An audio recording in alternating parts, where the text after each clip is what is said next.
controversial. You make the money. Nobody else does. If you trade your time for the money, you have 100% margin. It's fantastic. Now, some people are like, well, hey, my hourly rate. It's not though. You're awake. Your hourly rate is the food that kept you alive. That is your hourly rate. Beyond that, the rest of it goes in your pocket.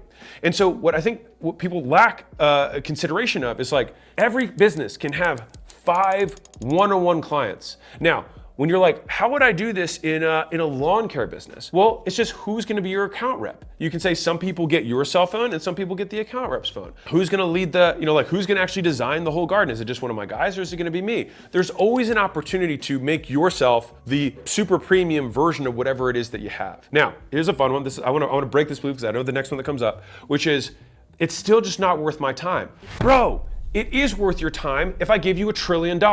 And so the idea here is not, is it worth my time? It's you have to fix the price so that it is worth your time. Not you would begrudgingly do it or think to yourself, well, no one would ever buy that or no one would ever spend that money or I think someone would be crazy. Fine, let them be crazy. Let people live a little bit. Let them be wild. Let them be a little spicy. If they want to pay you more money, you should give them the opportunity to do so. That's the point here.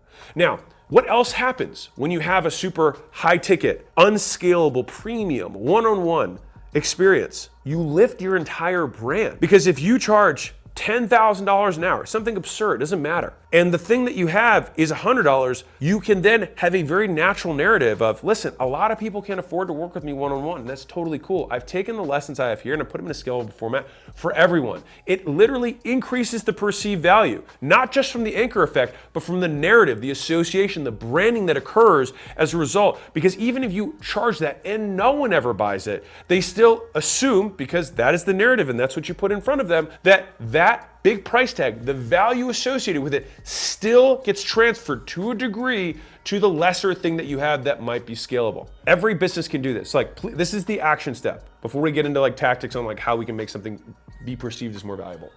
The action step is this: just have the price listed wherever you sell. And if you don't list it anywhere, say the price when you offer. And here's the thing that people mess up about this. You must confront the high price. You have to confront it. If you just say oh yeah, working one-on-one with me is $10,000. But anyway, what most people want to do is, no, in order for an anchor to work, you have to allow the prospect to make a full consideration of the decision, which means you have to say, hey, would you like to work with me one-on-one? It's 10 grand an hour, right? And that's, I think, the highest likely thing that I can do to help you get to where you want to go. Now, the thing is at that point, what do? We shut up. We let them talk. Why? Because talking might result in them saying yes. And if they say yes, you get money. That's amazing, right? And so we're at this point, right? Now, if they then balk, you say, don't worry, I'm gonna pull out a couple of the components of this and give you this thing that has 90% of the elements of this first thing, but it's significantly more scalable. How's that work for you?